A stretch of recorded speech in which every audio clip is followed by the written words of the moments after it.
You know what I want to talk about today? I want to talk about the word disrespect. The word disrespect is what gets a lot of men in trouble. I can't speak for the women, but I know a lot of guys that's in jail or that has lost their life because they felt like somebody disrespected them and they had to take action. The word disrespect, let's talk about the definition. It means lack of respect or courtesy. Some places mean lack of class. I call disrespect lack of thought. And as men, no man that I know wants to be disrespected. I don't care if you're an alpha male or an omega male, because not every man is an alpha man. But no man wants to be disrespected. No man wakes up in the morning and says, yo, you know what? I'm in the mood to be disrespected. No man. However, it takes a man to learn how to move on. Move on. And I'm going to give you a couple of examples of times in my life.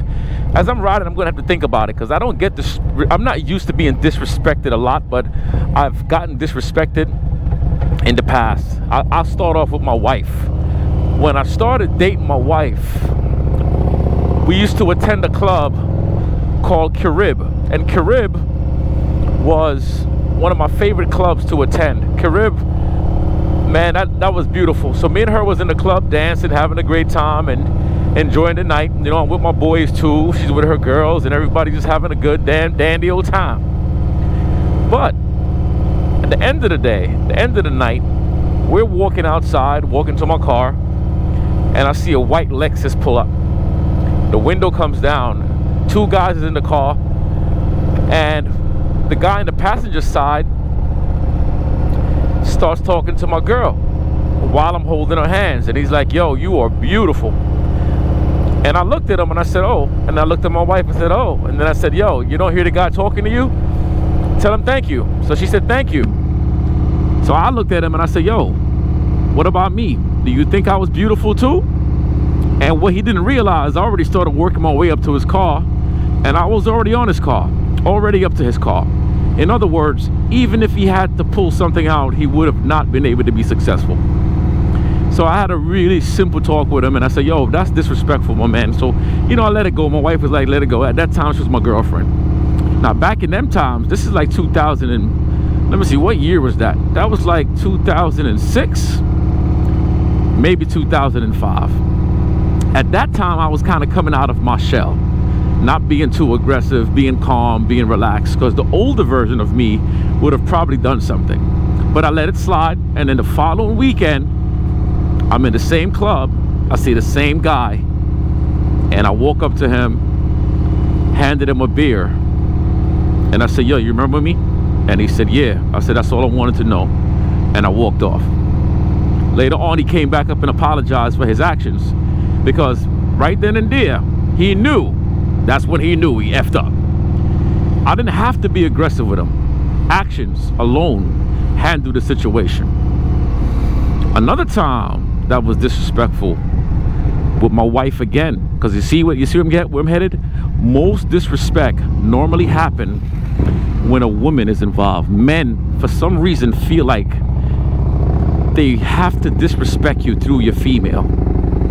So there was a guy that I had that was working with me, and I fired him, let him go. And he saw my wife on the train and told my wife that I was sleeping with another female that was in my establishment. He told my wife this.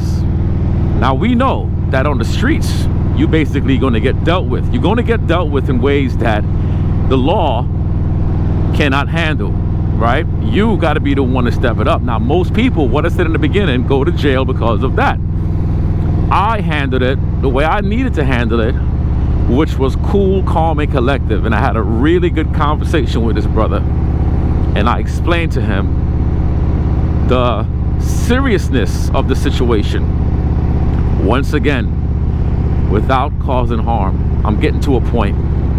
Another level of disrespect. There was another brother that had a gym in the Bronx, and I let this cat come to my gym for free because he was going through some hard times, right?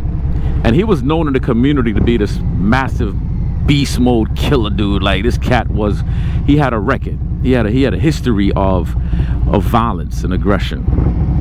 But at the end of the day, he's just a man, right? And that's the way I look at every man. I don't care about the caliber of man, the money, the wealth, the fame.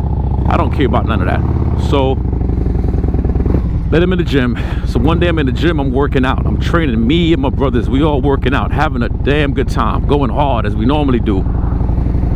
This cat calls me outside. Yo, D, come here, let me talk to you real quick, bro. So I thought he had, you know, he talks aggressive. So I thought there was something going on that he needed help with.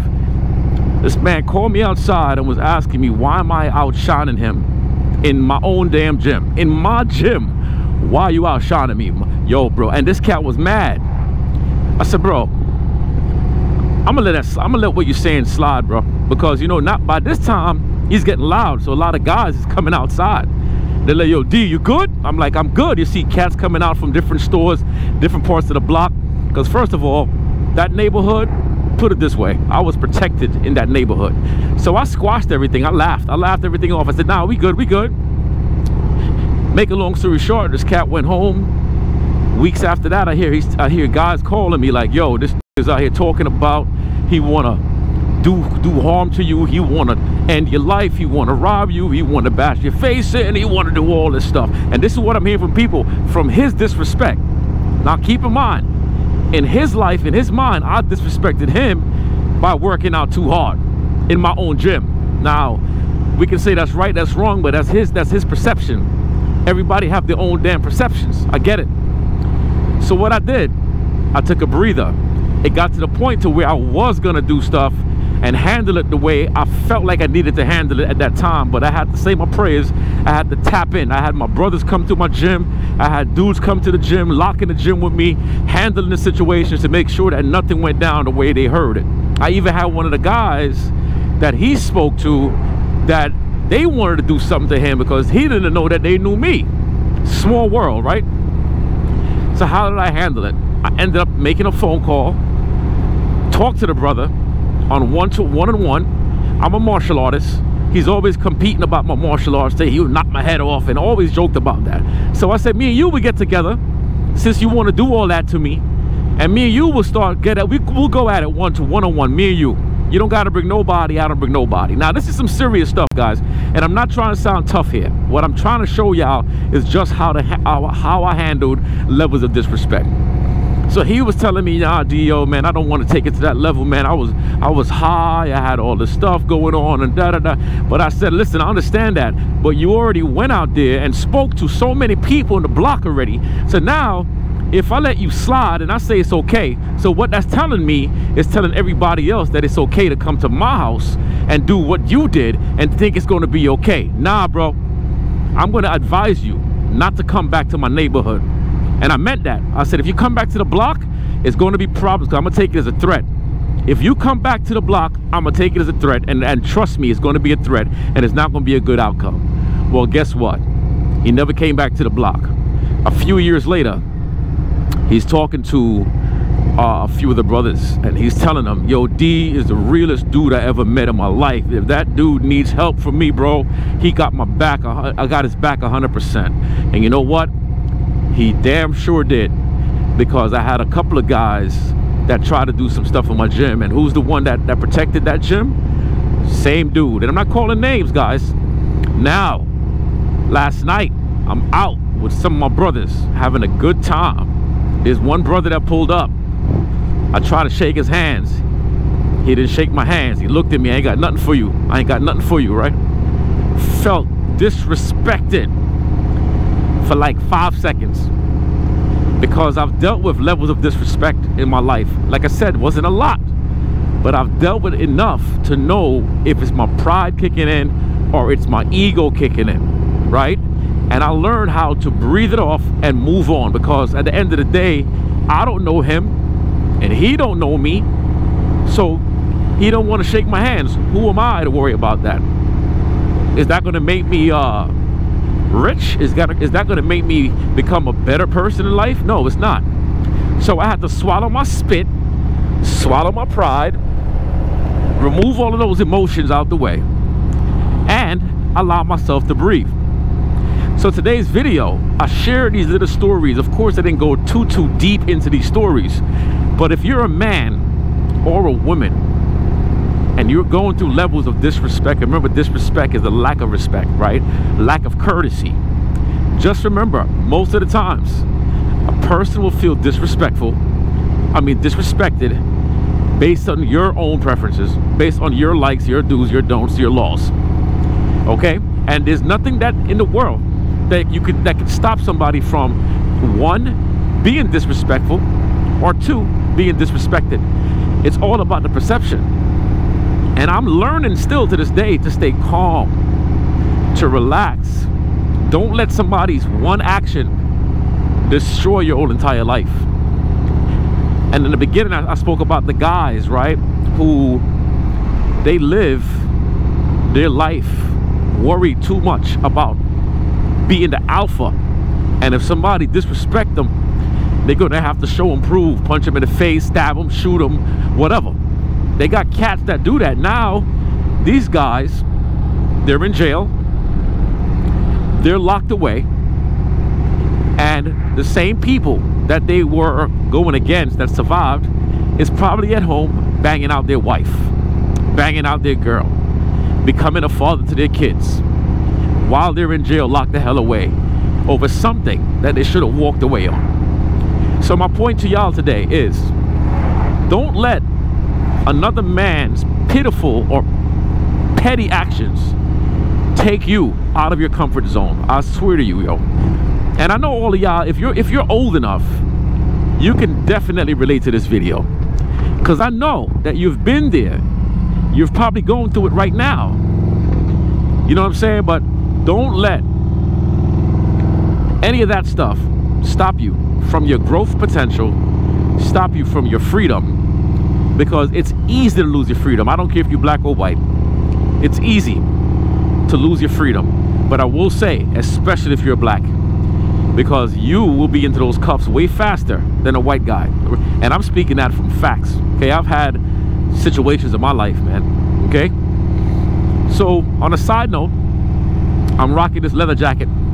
The temperature right now is not so cold, but what I will tell you on a serious note, it's getting chilly out here in Georgia. To me, the winter in Georgia is like the fall in New York.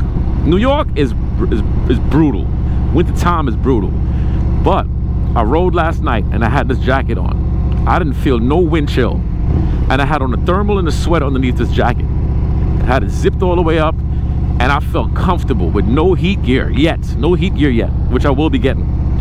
So if it's getting chilly in your area, don't give up your bike. Don't say you're not gonna ride. Just prepare for the ride. Get the heat grips, get the heat gloves, the heat vest, the heat pants, the heat socks. I used to have the vest and the glove, but I'm gonna get the pants, the vest, all that stuff again, because I sold what I had before. But prepare yourself for the season and ride, baby. You got to ride. You feel what I'm saying? Don't be a wuss, man. Don't wuss out on me. Don't tell me you can't do it. Riding is key to everything. Okay. Now, the next step, the next process, the next piece, the next part of what I was saying, I'm going back. That was just my little plug, just to kind of sort away from the topic for a little bit. When you talk to somebody, right? Now I'm talking to the people that's disrespectful. Some of us are very disrespectful. I'm disrespectful because I'm a straight talker. I shoot it straight. The way you see me talking to you right now, that's the way I am. When I go out to clubs, I look serious all the time. People say, yo, D, you good? I'm good, man. I don't need to walk around smiling like everybody else. I'm having a good time. I'm enjoying the moments, right? But if somebody get on my nerves, I'm gonna tell you, bro, you're getting on my damn nerves, man. And if I don't want to talk to you, I'm not gonna talk to you. If you ask me, yo, bro, do you like me? If you gotta ask me that question, the answer is no, I don't like you. So I'm that cat sometimes that can be disrespectful. Even though I'm not being disrespectful, I'm just being straightforward. I'm shooting it to you straight. I'm not beating around the bush. I'm not patty caking. I'm not debating. I'm not doing any of that. Which is kind of cool in a way, because the brother that didn't shake my hands last night remind me a lot of me.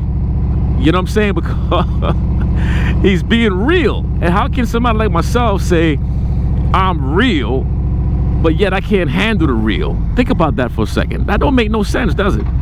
That means, oh, I never came out this way before. Oh, yeah. New location. Yeah, let's ride, baby. Let's ride. Oh, I did come this way. Me and my son came and walked this way through through that trail the last time. We came through this way, came down there. Yeah, there we go. But How can somebody like myself say, hey, I'm real and this and that, and then I'm going to be getting mad? It's easy. It's called emotions. It's called emotions. But if you didn't catch what I said, I stayed upset for only a few seconds and I breathed it off. I breathed it off. But if you're one of those people that purposely try to be disrespectful, change your ways, man. Don't be disrespectful purposely. Don't try to be a jackass because, you know, you think that you're above somebody else. And that's another thing I can't stand. If you feel like you're above somebody else, bro, you're not. You might be better. You might be a better rider than I am, right? So that means that you're going to be the alpha in that department. But honestly speaking, what if you find somebody else who is a better, I don't know, runner? Then that man is the alpha in that department. Every man is good at something. And just because you might be good at one thing that another man is not, it does not mean that he's a nobody. It just means that you're better at him at that thing. You're alpha in that realm. Every man is an alpha. I was talking about that to one of my brothers the other day, and that same topic came up, and it makes sense. So check your ego, check your pride. You know what I mean? Nobody's better than nobody. Nobody's richer than nobody. You might be richer than me financially, but I might be richer than you spiritually. Now, which one is going to be a longer, eternal, life lasting thing? You know what I'm saying? Which one? I don't know. I don't know. So check your ego. If you're walking around with your head held high and you don't want to talk to nobody or nobody who's on your caliber, then check your spirit, check your surroundings, check everything. I'm here making circles because this area is not familiar to me, which is why I like to ride. I find new places and get after it. Yeah, but check your surroundings, right? And make sure that you're not being that jerk every time. Make sure you're owning yourself. Make sure that you are keeping things 100% real. Make sure that you are pushing yourself into that right percentage, man. You're not becoming that person that's just consistently trying to show the world, like, look at me, I'm so much better than everybody else, because you're not. And you know what's funny? You're gonna die like everybody else. You're gonna die like everybody else. Nobody's gonna escape this earth alive. Nobody. All right, so leave your comments, subscribe to the channel, share these videos. Let me know if you're finding these contents, the stuff that I talk about. Do you find any of these things helpful? Do you find the topics that we're talking about, do you find anything applicable to your life? And I've been asking y'all to leave some topics for me to talk about, because I'm telling you, man, this is what I do. This is what I do as a life coach. You know what I'm saying? I'm always reaching out to people to touch on topics that can help all of us to be better people, men and women alike. All right? So this is D Green telling you much love, respect, stay consistent, be real. All right? I'm out. Peace.